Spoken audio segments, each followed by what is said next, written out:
ఈరోజు గుంటూరు నుంచి వచ్చామండి. మా అధినాయకుడు చంద్రబాబు నాయుడు గారి పిలుపు మేరకు మేము 1,00,000 ప్యాకెట్లు ఫుడ్ ప్యాకింగ్ చేయడం జరిగింది. హరే కృష్ణ ఫౌండేషన్ వారు చేస్తుంటే, అలానే మధు గారు కూడా 50 నిమిషాలు వారు కూడా స్పాన్సర్ ఇవ్వడం జరిగింది. చాలా అభినందిస్తున్నాం తెలుగుదేశం పార్టీ తరఫున. ఎందుకంటే దాతలు ఉంటేనే ఏదైనా మన సహాయం చేయగలుగుతాము.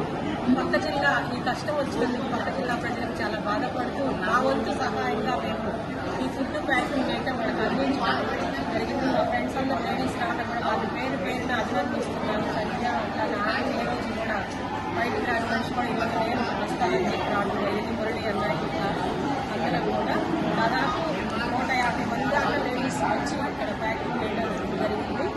ఇంకా వాడి పనుల్లో కష్టంలో నుంచి బయటపడేటట్టుగా భగవంతుని ప్రార్థిస్తూ మీ వంతు మీ సహాయ సహకారాలు ప్రతి మహిళ అందించాలని మహిళా దేశ అధ్యక్షులుగా టీడీపీ లీడర్గా ప్రతి ఒక్క మహిళలకి పిలుపునిస్తున్నాను.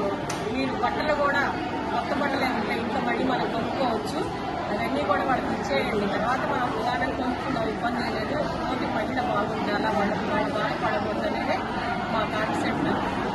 ఈ ఫుడ్ ఇంకా నా రోజు కూడా మీరు అందిస్తారా, ఆ వరద నిలబడే కూడా అప్పుడు దాకా మేము వచ్చి వర్క్ చేస్తూనే ఉంటాం, అందిస్తూనే ఉంటాం.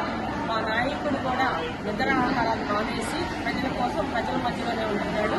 జగన్ వచ్చి ఎకిలి నవ్వు నవ్వి ఎకిలిగా వెళ్ళిపోయాడు. ప్రజలు అంత కష్టంలో ఉంటే కనీసం వాళ్ళకి ఒక రోజు భోజనం పెట్టలేని అసమర్థ మాజీ సీఎం ఎవరు అంటే ఇట్లాంటి జగన్.